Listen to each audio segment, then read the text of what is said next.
2022ની લોકસભા ચૂંટણીમાં ભાજપને 156 સીટ મળી હતી, પરંતુ આ 156 સીટ બાદ પણ ધારાસભ્યો એક બાદ એક ભાજપમાં જવાનું ચાલુ રહ્યું. તેને લઈને જ ગોપાલ ઇટાલિયાએ ભાજપ પર પ્રહાર કર્યા છે. તેમનું કહેવું છે કે ભાજપ 156 સીટ મળી છતાં તેમણે કામ કરવાનું હોય, પરંતુ આ કામ કરવાની જગ્યાએ તેમણે સત્તા માટે ભરતી મેળો ચાલુ કર્યો. તેમજ તેમણે પ્રહાર કર્યા કે જે ખરેખર શિક્ષકોને એની ભરતી કરવાની હોય તે તો કરતા નથી અને આ જે સત્તા માટે ભરતીઓ છે તે તેઓ કરી રહ્યા છે. તેમજ તેમણે કેવા પ્રકારના પ્રહાર કર્યા અને બીજું શું કહ્યું તેને લઈને વાત કરીશ આ વિડીયોમાં. નમસ્કાર, નવજીવન ન્યૂઝમાં આપનું સ્વાગત છે. હું છું આપની સાથે ફૈસલ મંસૂરી. ગોપાલ ઇટાલિયાએ ભાજપ પર સત્તાને લઈને પ્રહાર કર્યા હતા. તેમની અંદર સત્તા ભૂખ હોવાની વાત કરી હતી.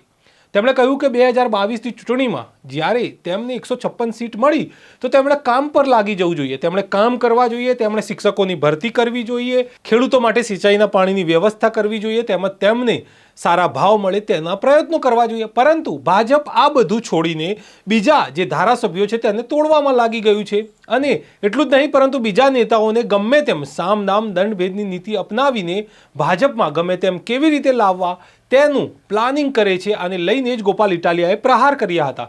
તેમજ તેમણે જણાવ્યું કે સરકારમાં શિક્ષકોની જે ખાલી જગ્યાઓ છે તે ખાલી જગ્યા ભરવાની હોય, શિક્ષકોની ભરતી કરવાની હોય, તેમજ યુવાઓને રોજગાર આપવા માટે ભરતી કરવાની હોય, પરંતુ ભાજપ આ બધું છોડીને ધારાસભ્યો ખરીદી રહ્યા છે, તોડી રહ્યા છે તેવું તેમણે જણાવ્યું હતું. આપ સાંભળો કે ગોપાલ ઇટાલિયાએ કેવા પ્રહાર કર્યા હતા. ભાજપે ભરતી મેળો ચાલુ કર્યો છે. અત્યારે શિક્ષકોની ભરતી નથી કરતા. એ ગુજરાતમાં જે જરૂરી ભરતી છે એ નથી કરતા, પણ ભાજપમાં ભરતી કરી રહ્યા છે. એ બતાવે છે કે ભાજપને સત્તાનો અહંકાર આવ્યો છે. ભાજપ ગુજરાતની જનતાને એવો સંદેશ આપવા માગે છે કે જનતા ભાજપનું કાંઈ નહીં બગાડી લે. આવી જ રીતે ભાજપ દાદાગીરી કે તાનાશાહી કરતું રહેશે. મારી એવી અંદરની ખૂબ લાગણી છે કે ભાજપની આ તાનાશાહીનો જવાબ આ વખતે લોકસભાની ચૂંટણીથી આ વખતે જવાબ મળશે. કેમ કે ભાજપ જે છે બીજી પાર્ટી તોડે છે, એના નેતા તોડે છે. એમને ઓલરેડી 156 સીટો મળેલી છે. સારું કામ કરવું હોત તો 156 સીટના આધાર ઉપર સરકારી નોકરીમાં ભરતી કરો, ખેડૂતોને માટે સારી યોજનાઓ બનાવો, ખેડૂતોના સિંચાઈનું પાણી મળે એના માટેની વ્યવસ્થા કરો, સારા રોડ રસ્તા બનાવો. એવું કામ ભાજપ નથી કરતું, પણ પોતાને મળેલી સત્તાના આધારે સત્તાનો દુરુપયોગ કરી અને વિરોધી પક્ષોને તોડી રહ્યા છે. એ ભાજપનું અભિમાન તોડવાનું કામ આ જ લોકસભામાં ગુજરાતની જનતા કરશે અને 2 ટર્મથી 26 કરે છે. એ 26નો આંકડો બ્રેક થશે.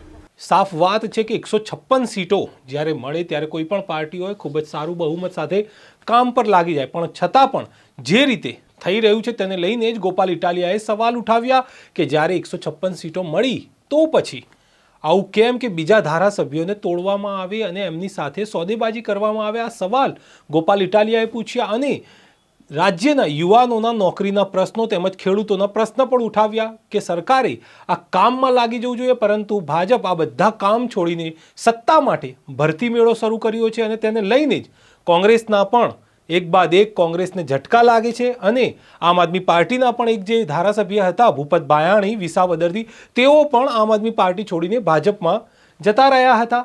અને રાહુલ ગાંધીની ભારત જોડો યાત્રા ગુજરાતમાં આવે તે પહેલાં જ કોંગ્રેસને એક બાદ એક ઝટકા મળ્યા હતા. તેને લઈને જ ગોપાલ ઇટાલિયાએ પ્રહાર કર્યા કે જે સરકારે ખરેખર કામ કરવું જોઈએ તે બધા કામ છોડીને તેઓ ભરતી મેળો કરી રહ્યા છો.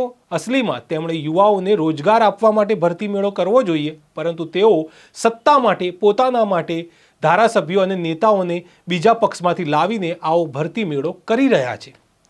તો હાલ તો ગોપાલ ઇટાલિયાએ પ્રહાર કર્યા છે. આ સમાચારો અમે સતત અપડેટ કરતા રહીશું, તેથી અમારી ચેનલને સબસ્ક્રાઇબ કરવાનું ભૂલશો નહીં. ફરી મળીશું એક મહત્વના વિષય સાથે. ત્યાં સુધી નમસ્કાર.